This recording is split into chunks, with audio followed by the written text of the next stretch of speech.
everyone, I am Chris Swearingin, and this is Computer Magazine and the Digital Mashup for Sunday, August 13th, 2017.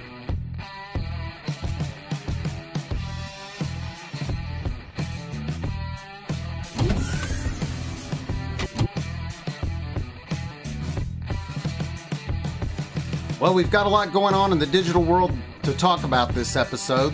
This past week, it was big news about Google firing an employee, ironically, for daring to speak out about diversity, and we've got more information about that. OpenAI, a company that has the high-profile Elon Musk at its forefront, made a surprise appearance at a gaming tournament and crushed a top player at his own game. Snap CEO Evan Spiegel had a hot mic snafu a few days back, but they probably have more concerns about their latest quarterly results that aren't looking too great. We also have the picture of the day, the question of the day, the video of the day, and a lot more, so stay tuned.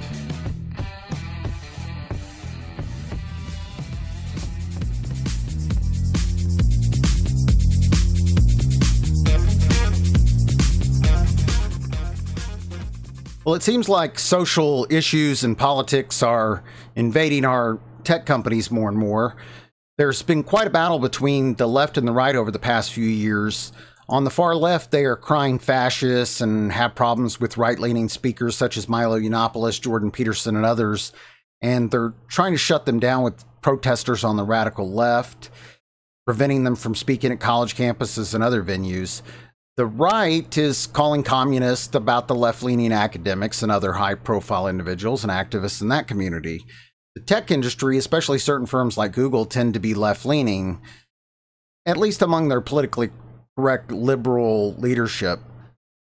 This has been a trend for years and is seen with Google's YouTube recently shutting down or censoring and limiting of the non-left-leaning channels that they don't agree with. We've seen this behavior with Twitter and other sites over the past few years as well.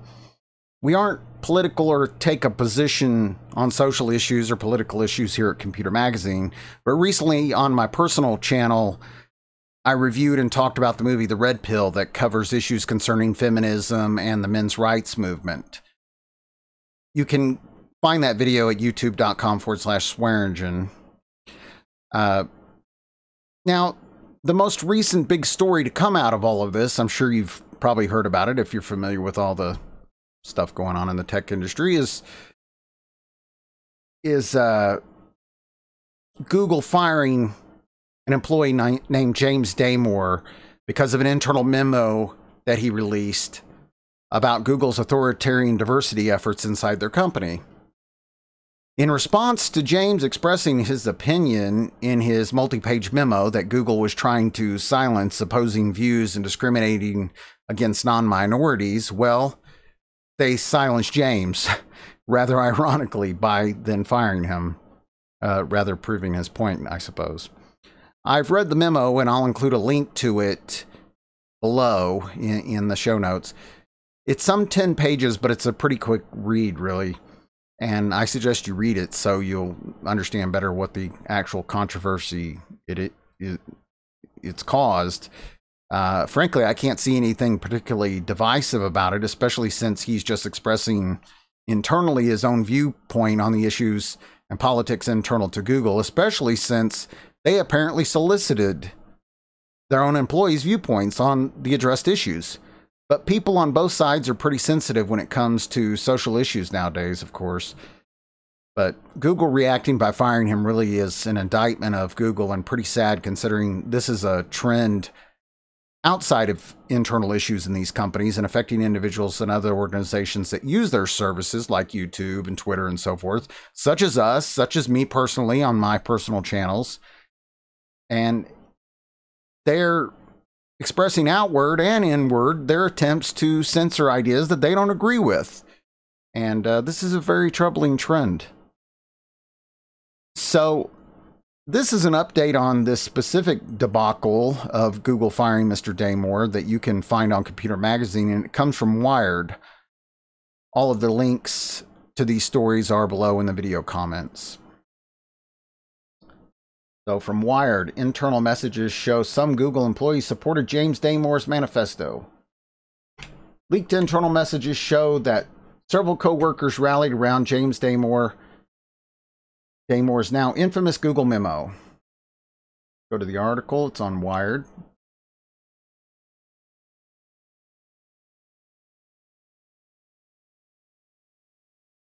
The memo, which Google employees first started tweeting about on Friday night, has since leaked in full several times. Attempts to make a case against the push for gender equality in tech and engineering, specifically because men and women biologically differ in many ways. Damore argues that women are more likely to have innate biological traits that make them inferior engineers. I think this article is already a little biased, actually, because I didn't really take it that way. So you need to read it for yourself, but I'll continue to read their article, and you make up your own mind. Go read it. It's a quick read, and I'll include the link. For instance, Damore writes that women have more neuroticism, which may contribute to their higher levels of anxiety. Women report on Google Geist and to the lower number of women in high-stress jobs. Google Geist is the company's annual data-driven employee survey. Damore's memo brought a renewed focus to Silicon Valley's gender inequity, as well as inevitable charges from conservative corners that Google was attempting to silence Damore simply for speaking his mind. But screenshots of Google's internal forums acquired by Wired show that Damore found plenty of support from his coworkers. While it's hard to know how representative the views expressed below are of the company at large, they do illustrate that hostility towards Google's diversity efforts is not an isolated incident. Damore further argued that people inherently want to protect women, which in turn creates a hostile environment for men. As mentioned before, this likely evolved because males are biologically disposable and because women are generally more cooperative and agreeable than men. We have extensive government and Google programs, fields of study, and legal and social norms to protect women. But when a man complains about gender issues affecting men, he's labeled as a misogynist and a whiner. Well, these are issues that in the film, the documentary, The Red Pill, that I discussed earlier, that I did a review of on my personal channel, that are, you'll hear phrases exactly like that in the movie. And I suggest you watch the movie and read his memo and, make up your own mind about these issues and your viewpoint. But apparently he shouldn't have expressed his viewpoint. So let's go on with the article. Google CEO Sundar Pichai disagreed. To suggest a group of our colleagues have traits that make them less biologically suited to that work is offensive and not okay, Pichai wrote in a note to employees. He also said that parts of the memo actively violated Google's code of conduct by advancing harmful gender stereotypes in our workplace. Eye roll. But the internal discussions that followed Damore's memo and its fallout show Google employees both embracing and advancing its views. Damore himself indicated that his former co-workers had reached out privately to express their gratitude for bringing up these very important issues. Others chimed in publicly as well. And here's a note of his that you can read yourself. Yesterday evening, after Damore had been fired, one employee even posted a link to alt-right troll and possible Trump administration advisor Chuck Johnson's crowdfunding site, WeSearcher, where a crowdfunding campaign for Damore had already popped up. Personally, I'm not at all surprised to see this, says Kelly Ellis, a former Google software engineer who has previously spoken out about sexual harassment at the company. Those guys like to pretend that they're silent and afraid, but they're not. Damore's treatise invited derision internally as well. At one point on Friday, on a thread titled, "Why the Focus on Sex Instead of Race?" a Google employee noted that the paper is striking a lot of people's values, but I think it's failing to bite an important bullet, failing to follow its ideas to their inevitable conclusion. Then, in an apparent attempt to highlight the absurdity of Damore's case, the employee asks, does the author think we should be more willing to consider essentialist explanations for the company's racial makeup? Damore, however, seems to have missed the question's sardonic framing. I'll let you read another note from him. Rather than dismiss race science out of hand, Damore responds that he doesn't know as much about racial issues as he does about gender ones. He goes on to claim also women and men have repeatedly been shown to have biologically driven differences in population level distributions of traits So it's much easier to understand some of the forces and their solution behind the gender gap. Eventually, Damore takes offense as he catches on. I've been told by multiple people that you're trying to bait me into saying something to get me fired and that you've done it before. This is perhaps the least googly thing I've heard anyone do. Please stop. So here's more internal memos that I will not read. Later, in what appears to be a group of libertarian-leaning Google employees, Damore asks for feedback, noting that his own libertarianism influenced a lot of the document.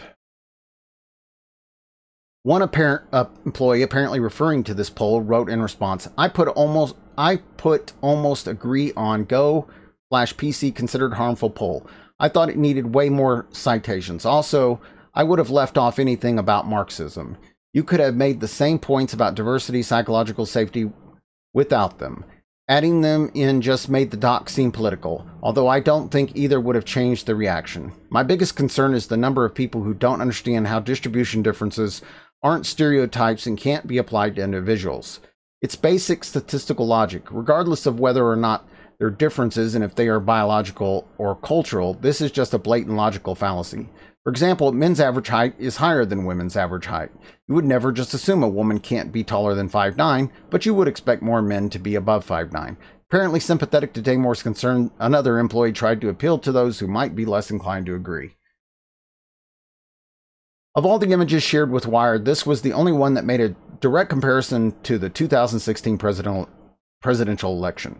Let's take a step back, the Googler wrote, and look at what is actually making everyone in Google upset on this thread and how in general since the start of the 2016 election season. He went on to describe how the apparent uniformity of thought at Google led people like Damore to feel like they are being forcibly dragged into ideological indoctrination chamber. He goes on, for example, there is a broad consensus in all American companies that everyone should be treated the same regardless of race and gender and that sexual harassment or other mistreatment of employees should not be tolerated. But I do not think there is a consensus on the following things, which are treated as obvious and non-controversial at Google. Different recruitment/hiring processes for employees on color of their skin, open stereotyping of employees by race and gender on internal sites without public outcry that makes such instances rare over time. Weekly public, though thankfully anonymous, shaming of employees for misdeeds as silent as anachronistic use of guys for mixed gender group. Frequent references to documents that stigmatize open disagreement with a range of positions. Call for employees to give each other hugs at an all-hands meeting because their wrong candidate won a presidential election in this country, following by a mass mailing on how to help your kids deal with the grief due to the same occurrence. We could go on or start a scented thread on any of these subjects. I understand that these things feel normal and necessary to many holding strong progressive values, especially coming from colleges which are largely run along these norms today. Many feel that the country suffered a huge setback in 2016 and sick to use other venues, including workspaces with largely sympathetic employee base to advance their values forward. Google as shining light in the sea of darkness, right? But then what do you propose to do about Googlers who are well within general norms of the country and many other businesses like IBM, Oracle, or whatever, but who do not agree with progressive consensus which is currently in effect in our internal discourse? This consensus, while pretty strong, is also often overstated. During the election season, progressives have been very active in Google, including, sadly, I think, draconian responses to anyone who disagreed with their core ideas. Now that passions are subsiding, we can see from polls like the recent one that Googlers have widely varying opinions on Go/PC considered harmful. The internal debate also played out on Google's internal meme generator, MemeGen. A considerable number of the images shared with Wired showed employees expressing concern not for the document itself, but for the fact that employees were leaking content from Google's aggressively private internal discussions. And there's some funny memes. A few of the memes expressed dismay at both Damore's document and the fact that he found it appropriate to share on a company forum. Many more, however, appeared to signal solidarity with the now fired Googler. And we have more memes. Again, this represents only a sampling of the various discussions happening within Google right now. It's hard to say how broadly they apply at the company. Still, taken together with a survey of Google employees showing that a significant percentage of employees polled agree with Damore's memo, Google appears to have a vocal contingent of employees who not only dismiss the company's diversity efforts, but now appear to be emboldened in their views. We've reached out to Google for comment on how it intends to approach the internal discussion around Damore's firing, and we'll update if and when we hear back. In the meantime, if you know anything about the current things going on at Google, you can drop an email here. So, this issue, yeah, and again, Computer Magazine is purely technology issues. We're not political or here to talk about social issues other than technology. There's quite a divide in America right now. And things are these issues are hot topics and very controversial. And I'll talk about them on my other channels. But you know, I think it's hard to deny that there's differences in populations, in sexes, and so forth. Now, whether he's right, whether, you know, this is something we should leave up to science and studies, I suppose, or what the differences are and different preferences of people in their career choices and work habits. But what I took from it when I read it was that he was more trying to get Google to bend towards people's natural inclinations rather than vice versa. So I didn't take the intent when I read it as being insulting, but rather, here's the differences. Let's mold the company appropriately and use people's strengths. Now you go make up your own mind. What really bothers me about all this is how it outwardly is these politics, these social drives, these social stances are affecting people outside of these companies. I don't work directly internally with Google, but I do use YouTube and other Google services. And this effort by these companies, whether they're right-leaning or left-leaning, and then they run a particular site and service, their effort to then censor their users or preferentially treat those that fit their ideologies. We can definitely see that on Twitter and definitely on YouTube. And YouTube, in the case of YouTube, that's costing a lot of Googlers a lot of money who have channels that they run and live off their ad revenue sharing from their YouTube channel. And Google now in the past couple of years has started to censor channels that they don't agree with. So this is a very troubling trend. Whatever side your politics are, we should see that as very troubling in the tech industry, where we thrive on openness. And so let's go on to the next story.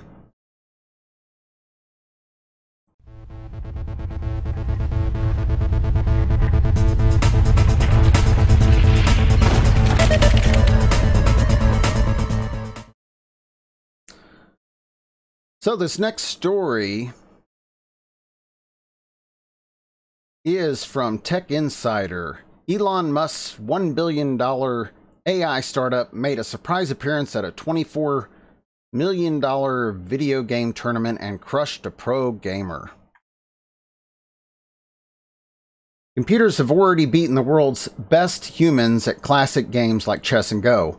Now one has beaten one of the world's best players of the smart hit video game Dota 2.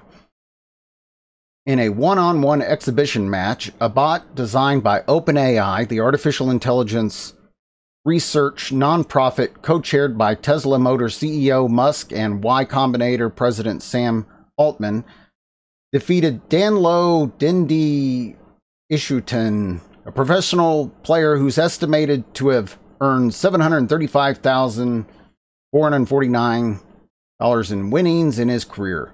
"Please stop bullying me," Dindi said during the match. OpenAI's bot beat Dindi in the first match in about 10 minutes. Dindi resigned from the second match and declined to play a third. With more time, he thinks he might be able to come up with a strategy. "I don't want to do it. Please, I don't want to believe it," said Dindi, appearing on stage ahead of the match. During the match, he quipped that the bot was scary.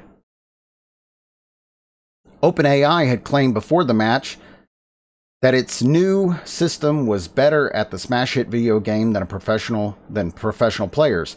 The organization made a surprise appearance on stage at the international developer Valve's flagship 24 million Dota 2 tournament just to prove it. In a video ahead of the matchup, OpenAI CTO Greg Brockman explained that the company's special bot was trained by playing 1,000 lifetimes of matches against itself with coaching from the company. Artificial intelligence companies have a history of using video games to test their technology. Google's DeepMind has tackled StarCraft 2, while a Microsoft AI team recently claimed to attain the high score in Mrs. Pac-Man. OpenAI isn't just walking away after its victory. The OpenAI hopes to have its bot ready to play in proper 5 versus 5 match next year, Brockman said. Meanwhile, the organization is releasing the bot so that anyone can play against it. Valve is placing a bounty of in-game currency for the first players who can defeat it.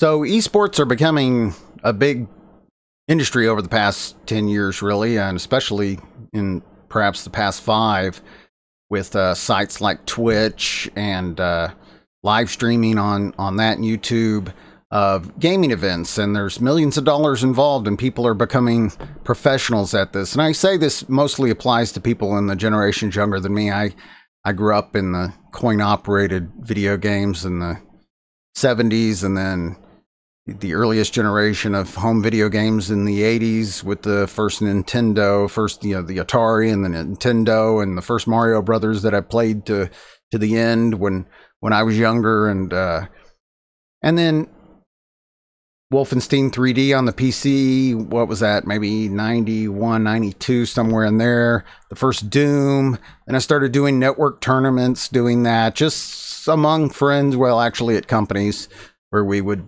take a break and play over the corporate network. But, you know, the younger generations here, this has become a professional endeavor for some of the best of them, and then a spectator sport for a great deal many others. And it's quite amazing, the environment it's built up and the audience. So anyway, that's going to lead us, this particular article is going to lead us to the video of the day, and we're going to take a look at what OpenAI says about its involvement here. Now, AI has of course been built into games since the earliest games. Defender in the early 80s, you played against a computer opponent. I mean, artificial intelligence and the ability for the developers of the game to be able to defeat the opponent, I think, was a given if they had so wanted to. I don't see it as a big leap for a third-party company to come in and put an artificial intelligence routine that would then defeat any player at the game, just putting its hooks into the game itself. But, of course, Elon Musk has talked quite a bit about artificial intelligence and the dangers of it and so forth, and he's involved in this company. Like he has so many other companies, SpaceX and Tesla. Well, he's got his fingers in a lot of things, and artificial intelligence is one of those. So, of course, artificial intelligence has been developing for decades, and you know, maybe it's really getting there finally to become something with self-driving cars and so forth. But anyway, let's take a look at the video, what they have to say for themselves.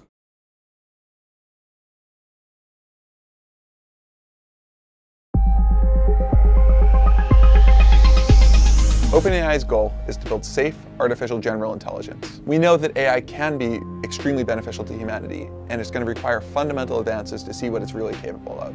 Dota is a great testbed for artificial intelligence. It's a very complicated game with a large competitive scene. And what this means is that you have to develop new techniques. You have to push forward the boundary of what's possible in order to get anywhere. For this project, we're building a Dota player. We're starting with a bot capable of beating top professional players at Dota 1v1. The rules of Dota are so complicated that if you just think really hard about how the game works and try to write those rules down, you're not even going to be able to reach the performance of a reasonable player. So our bot is trained entirely through self-play. It starts out completely random with no knowledge of the world, and simply plays against a copy of itself, which means it always has an evenly matched opponent. And it climbs this ladder of skill level until it's able to reach the performance of the best professional players in the world. The International is Dota's World Championships. 20,000 fans come from around the world to watch professionals compete for a $24 million prize pool. Over the course of the International, we tested our bot against a number of professional players. It turns out that our AI has learned really robust skills in the game that is actually really competitive with these pros. Many of the pros wanted to keep playing the bot and started talking about using it as part of their training routine. My first impressions is it's pretty easy to get tilted from losing to like a bot, and I think the problem relies in people don't usually expect such a strong bot. Now he has a double wave and I can't trade hits with him, and he's going to be level 3 before me with full HP. I think, I don't know, watching the replay, honestly I just learned something, so it's pretty helpful. Like, I felt like I'm one of the strongest SFs, and knowing that this move, like if I can foresee that if I make this move, this will happen to my wave and this is what's going to happen, it's just pretty nice to experience it. Like, someone could tell me this could happen, but I think experiencing it is just another level of knowledge. In addition to the pros, we thought it was pretty cool that a number of amateur players enjoyed playing the bot as well. It does kind of, I think that it would open up out of the box thinking, because there's many ways to win a game of Dota specifically. Okay, he's ignoring the fairy fires. The bot is good. The bot is better than I could have ever imagined. That we can get one hit from the donkey. Hello. He took the bait. Okay. So your bot does not attack random things on the ground. Does not attack random things on the ground. It predicts where you go in the darkness. Yeah, that I did. Can I play again? You're very welcome. Okay, we're gonna go one more. This event was us introducing our Dota project to the world. The next step is to try to build a team of 5 AIs and see if we can get it to reach the level of the top human professionals. Beyond that, we want to start mixing together AIs and human players on a single team and try to reach levels of performance that neither of them can reach on their own. We're super excited to see where that goes and hope that you'll stay tuned.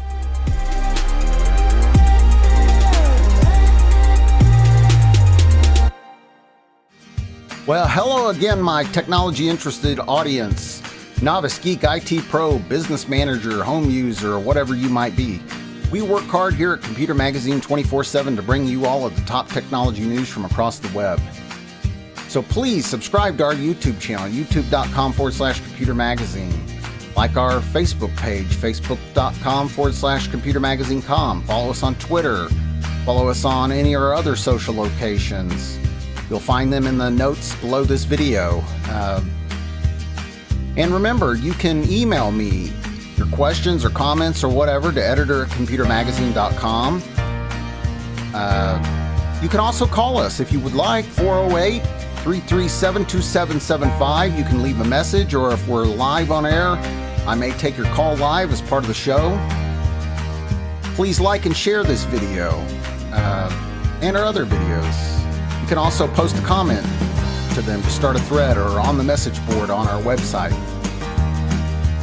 Make sure to send in your tech photo for photo of the day, question for question of the day, video link if you think it should be our video of the day. So if you have a technology question or something tech you want to discuss, you can use any of those methods or the chat on our website. And by the way, we have redesigned the website, so make sure you check it out, computermagazine.com. And we're upgrading the format, adding new features, so it's still a work in progress over the next few days. But check it out, because all the articles are there, all the great technology news, updated hourly, 24/7. So check it out. Remember, computermagazine.com and all our social sites. Subscribe, like, everything else. So let's get back to our next story.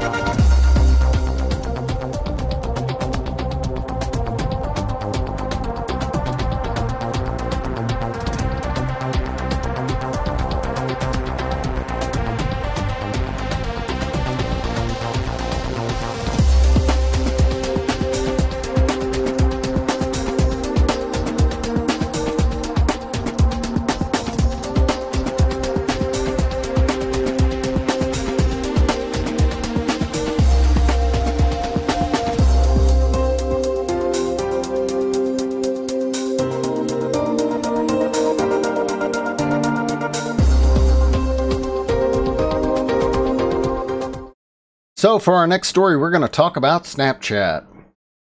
And this is from the Next Web, but it's on Computer Magazine. The link is in the show notes, and all these articles that we're mentioning here are on Computer Magazine. From the Next Web, Snapchat's meager growth shows it has a serious Instagram problem.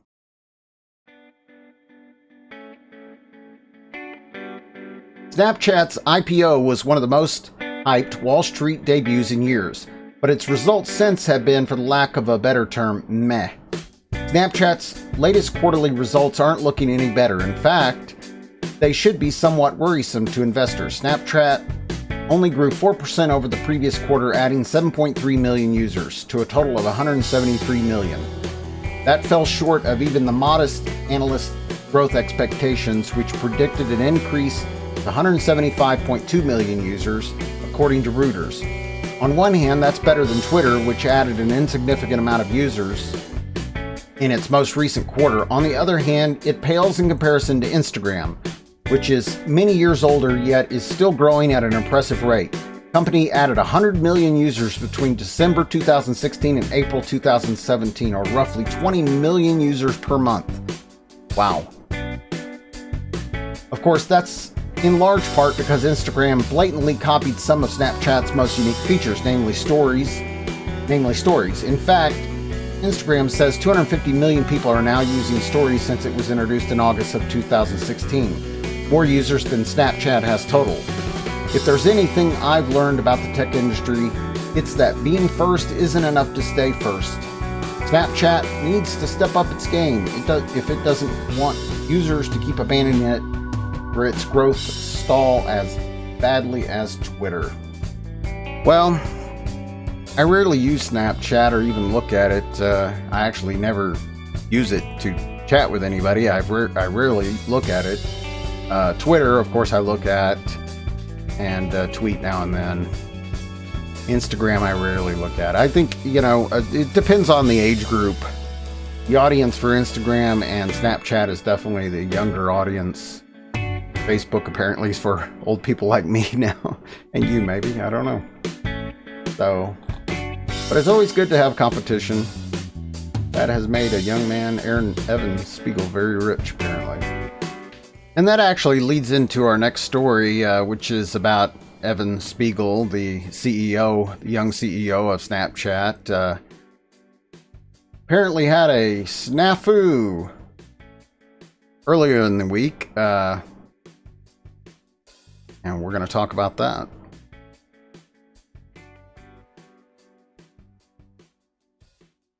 So this is from Tech Insider. A Wall Street analyst's hot mic upstaged Snapchat CEO and stole the show. A Wall Street analyst upstaged Snap CEO Evan Spiegel on the company's Q2 conference call thanks to a classic hot mic snafu. It happened towards the end of Snap's 60-minute call on Thursday, lending a comedic and perhaps fitting finish to the discussion about the business's underwhelming performance. Spiegel and Snap exec Imran Khan lambasted growth hacking by certain unnamed competitors, a thinly veiled accusation at the phone notifications and other techniques that Facebook, Twitter, and others serve up to lure users back to their apps. Enter Rich Greenfield, an analyst for BTIG, who pointed out on the call that Snap also sends such phone notifications to users. Why is what Snap does any different than what it accuses competitors of doing? The answer, Snap's CEO Spiegel explained, was that certain companies have relaxed their standards, quote unquote. Snap's content is relevant, and anyone looking for examples of the most egregious growth hacking should just go for a Google. As far as conference call non-answers go, it was pretty standard fare. Unfortunately, when Greenfield's colleague Brandon Ross erupted into laughter and exclaimed that I didn't even understand his response, the phone had not yet been disconnected from the conference call, creating an awkward moment for the Snap executives, other analysts, and all the press and investors that were tuned in. Not surprisingly, the gaffe was quickly discussed on Twitter. Fun snafu on Snap earnings call. They accidentally broadcast an analyst on a hot mic mocking Evan Spiegel's response to his question. And there's other Twitter responses here. Even Greenfield had a laugh using what else but Snapchat's Bitmoji. Comic relief. Hot mics offer a cherished moment of levity in the quarterly routine of stilted earnings call dialogue. In July, listeners to Google parent company Alphabet's earnings call were treated to another gem when an analyst was heard mumbling something after company executives sidestepped his question. Asked if he had any regrets about his colleague's hot mic, Greenfield said, "It was certainly not intended to be heard on the call." Snap had already introduced the next analyst in the queue for the question and answer session, he told Business Insider in an email, by way of explanation for the inopportune remarks. But the hot mic comments reflect a broader confusion about Snapchat's growth hacking philosophy, quote unquote. Greenfield insists, based on investor feedback, it is clear that nobody understands what other social networks are doing differently than Snapchat that would drive Evan to label others' actions growth hacking, distinct from what Snapchat is doing, Greenfield said. You can listen to the key moment of the Snap call here, and there are links. So make sure to check that out.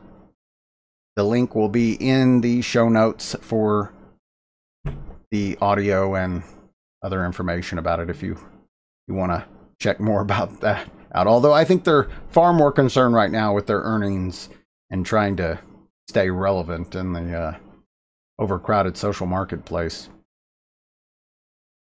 So that leads us into the picture of the day.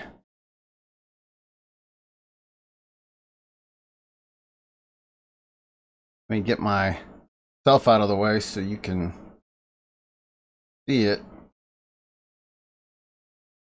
says error 404, road not found.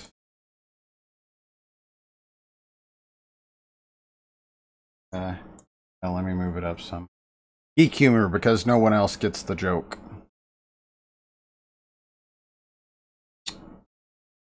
Well, I think it's fairly self-explanatory if you're a geek like me, and if you're not, then error 404, that's a common HTTP web server error. If you've ever tried to hit a website that couldn't find the page, then you might have seen that number before. But pretty funny.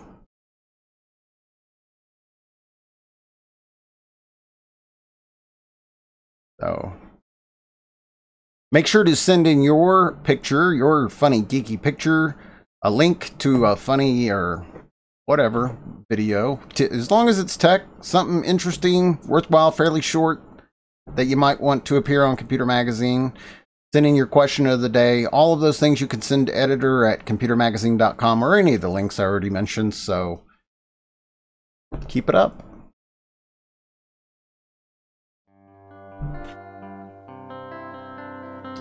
Well, my friends, that brings us to the end for today, August 13th, 2017. This was Computer Magazine's Digital Mashup. Remember, we work here 24/7 to bring you all the latest technology news from across the net. So make sure to join, subscribe, like, share, everything else I mentioned. All the links, again, are in the show notes. But we'll do this again next time. We'll go over all the latest technology news. So make sure to come check it out again. Tell your friends and everybody else about it. But until next time, I'm Chris Swearingin, and I'll see you then.